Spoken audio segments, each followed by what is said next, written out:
Assalamualaikum, halo kala DDJ, kemakaman Daraman. Kembali lagi di channel EDJ Novion.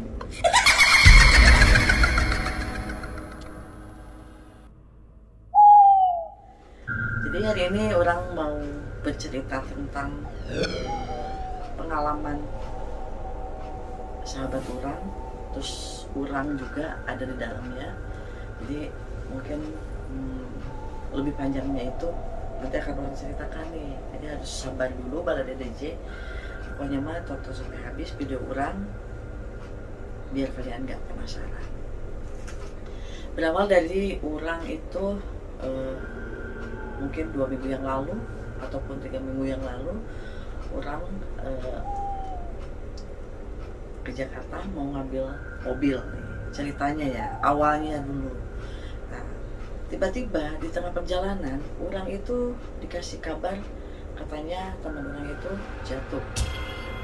jatuh di tempat tugasnya. Nah waktu itu kan karena komunikasi kita itu kurang lancar, jadi kita tuh kayak terpatah-patah gitu.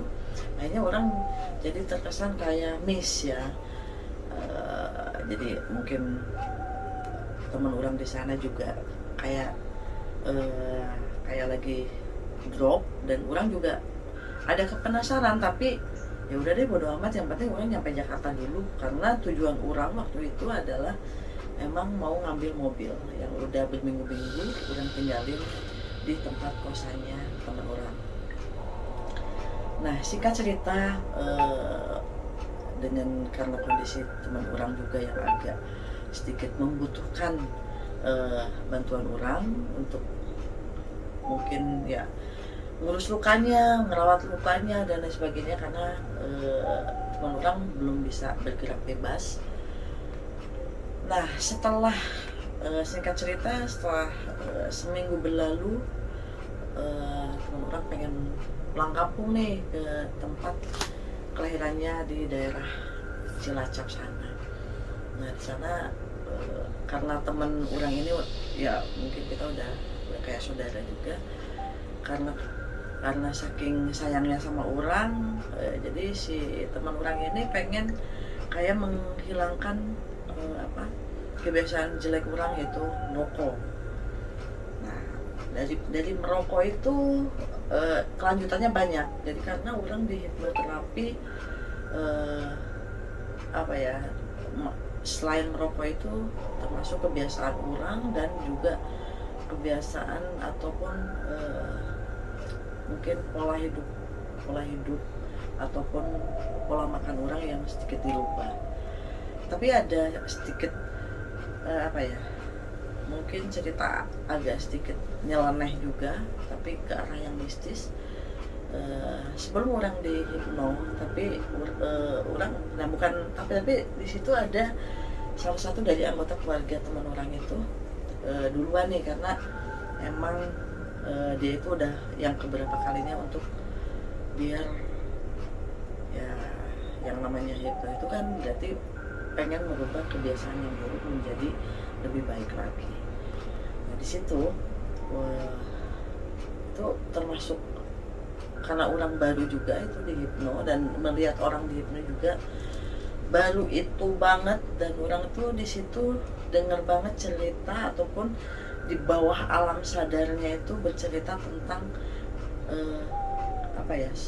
kebiasaan atau apa sih yang mungkin kita itu tidak pernah menyadari kalau dalam kehidupan kita itu ternyata kita diikutin oleh makhluk gaib, tapi yang bagus gitu, yang mungkin yang sayang ataupun yang pengen menjaga kita, dan juga mungkin sekedar untuk menengok kita yang masih hidup.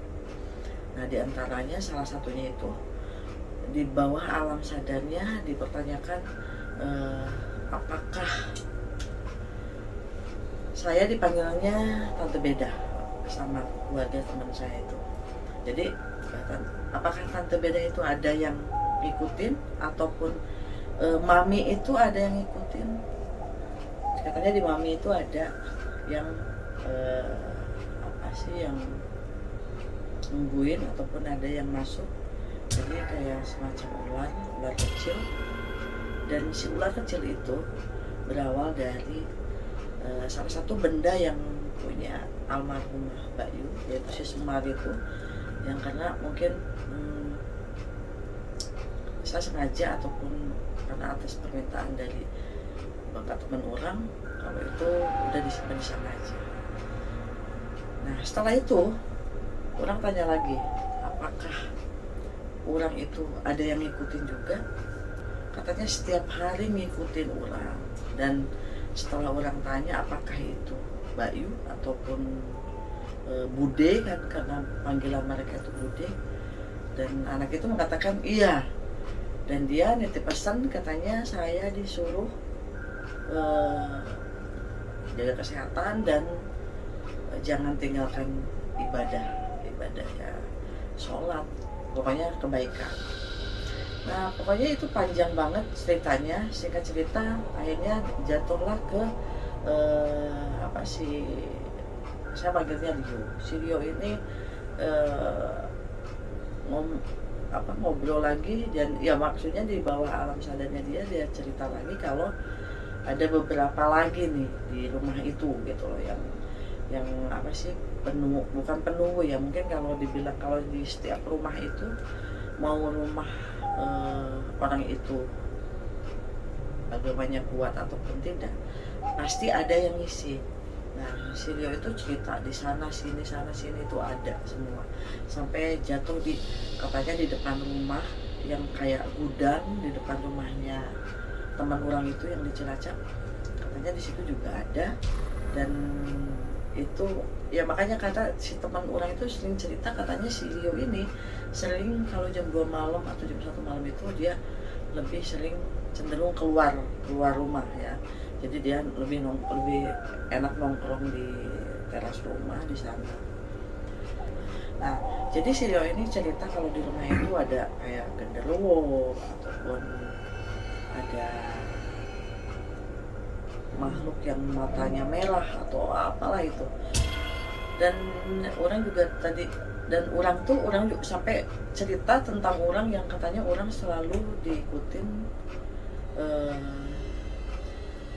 sama orang yang hitam ya, yang orang yang apa? Hah?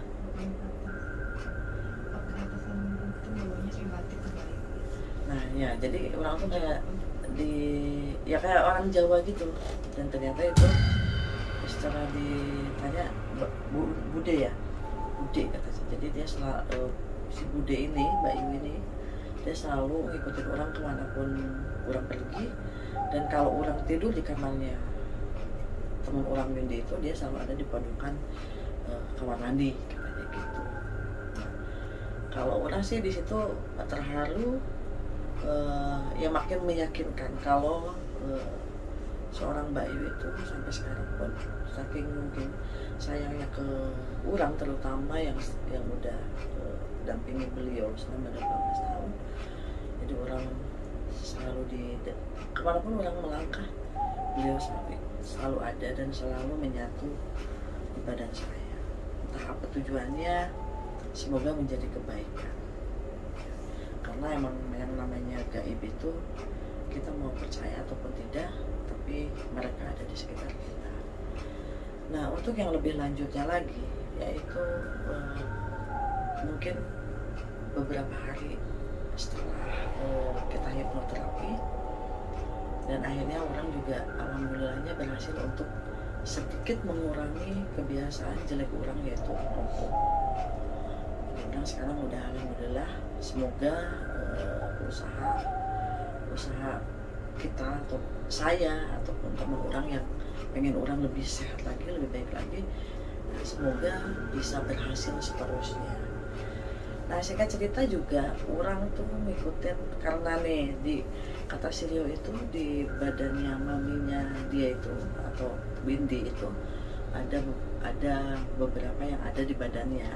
Nah karena menurut si Rio itu di badannya maminya itu ada, di badannya sepupunya juga ada, adik sepupunya. Akhirnya ada keluarganya teman orang itu rencana dan ya kayak bikin semacam ruqyah untuk anaknya. Nah setelah itu orang ngikutin nih, karena orang tidak pernah, karena orang pernah di ruqyah, dan orang juga untuk saat itu ya lagi nggak pengen di ruqyah juga, dan emang nggak rencana untuk meruqyah diri saya. Akhirnya orang ngikutin perjalanan untuk meruqyah antara Windy dan juga Dapa. Nah, kalau untuk Dapa, nah singkat cerita nih, untuk si Dapa ini beberapa hari orang ada di sana itu mungkin kebiasaannya yang orang tuh udah mengenal anak itu lebih dari 1 tahun ataupun 1 bulan ya. Jadi orang mengenal banget anak itu, kebiasaan anak itu yang biasanya gampang disuruh, terus yang biasanya dia selalu asik, selalu ngomong ceplas-ceplos dengan gayanya bahasa Cilacapnya itu, waktu orang kesana itu kayak hilang. Jadi dia lebih banyak diem dan lebih banyak kayak asik dengan dunianya gitu. Jadi petanda itu, orang tadinya nggak ngeh dengan petanda seperti itu, tapi orang lebih ya mungkin karena anak itu capek, ataupun anak itu mungkin lagi nggak mau diganggu dengan banyak pertanyaan kita orang dewasa yang selalu ngajak ngobrol yang ya kayak udah Pak ngobrol ini dong gitu. Nah kemarin itu orang tidak pengen banget, jadi kayak si Dapa ini kayak menjauh dan kayak marah aja gitu bawaannya, mukanya tuh kayak nggak bersahabat dan kayak apa sih, kalau cemberut gitu lah ya, cemberut aja. Sampai satu hari kita ajak jalan-jalan, dia di mobil itu tanpa komen gitu, dia cuma ditawarin makan, cuma diem, ya makan ya paling cuma sepatah 2 patah kata doang yang keluar dari mulut dia. Akhirnya besoknya barengan sama Windy itu ke tempat ruqyah, dan di situ ternyata emang di badan, ternyata setelah di ruqyah itu, dan di sana juga ada mediatornya juga yang menjelaskan bahwa di badannya emang ada kayak semacam kuntilanak dan juga apa ya, pocong sama tuyul. Jadi ternyata benar juga, karena apa dia kayak tuyul, karena dia tuh kayak anak kecil yang kayak asik aja, nggak mau diganggu gitu. Terus kalau kuntilanak mungkin karena katanya sih dia ya namanya anak kecil ya, kita mau pipis kan nggak mungkin permisi gitu, namanya anak kecil ya pipis ya tinggal pipis aja gitu. Katanya di sekolahnya dia pipis sembarangan gitu. Itu yang tadi orang bilang, kalau gaib atau mistis itu ada di sekitar kita, mau percaya ataupun tidak. Nah cerita yang selanjutnya adalah tentang Windy, teman orang. Nah Windy ini kan ada di dalam obrolan yang video tadi, dan yang di dalam badan Windy itu dari semenjak dia pulang dari dinas itu, yang sebelah kanannya itu kanan kayaknya, yang kanan itu dia tuh kayak berat. Jadi orang tuh udah tahu banget kalau si Windy ini kalau udah ketempelan itu mesti pengennya bawaannya dikerokin aja, padahal kan itu belum tentu dia masuk angin, tapi dia merasa kalau badannya tuh katanya masuk angin. Nah padahal kan dia tuh harusnya udah punya kesadaran yang tingkat tinggi seharusnya, karena ini bukan kali pertama dia untuk dimasukin hal-hal kayak gitu. Nah, akhirnya di ruqyah di sana, dan ternyata ya di sana di badannya itu ada kayak genderuwo, terusan kunti, nah itu kan ya, sama siluman ular. Nah itu pun orang menjauh lagi karena orang takut banget. Kalau orang itu ya lihat tempatnya aja, tempat ruqyahnya aja orang udah takut, karena kalau sebangsa kayak gitu kan mereka itu seneng banget di tempat yang lembab. Nah itu tempatnya lembab banget, terus kita tuh dari parkiran tuh jauh, lumayan jauh masuk ke dalam.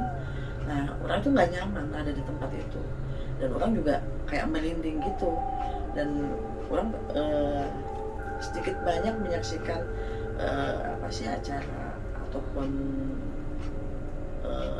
apa sih acara hajatnya untuk ruqyah itu, tapi selebihnya orang agak menyingkir dari situ karena emang orang sangat takut banget gitu loh bala diri. Nah itu yang konon katanya di dalam badannya teman orang itu, ya itu bawaan, salah satunya juga bawaan dari yang awalnya dia apa sih dia dinas. Nah jadi kalau misalkan kenapa saya bisa bicara seperti itu, karena emang orang selain dari pengalaman orang dulu, karena orang juga lama banget hidup dengan seorang paranormal, dan sekarang itu saya diharuskan, saya mengharuskan diri untuk saya karena saya nggak ada teman lagi untuk bisa ngobrol ataupun apa, ya saya mengharuskan diri saya untuk dekat sama Windy. Dan saya tahu banget nih, jadi Windy itu apa sih caranya dia, terus kalau di deket dia rasanya seperti apa, itu orang udah kerasa banget. Jadi terus kita tuh sama-sama kayak kalau apa sih magnet itu kayak negatif sama negatif.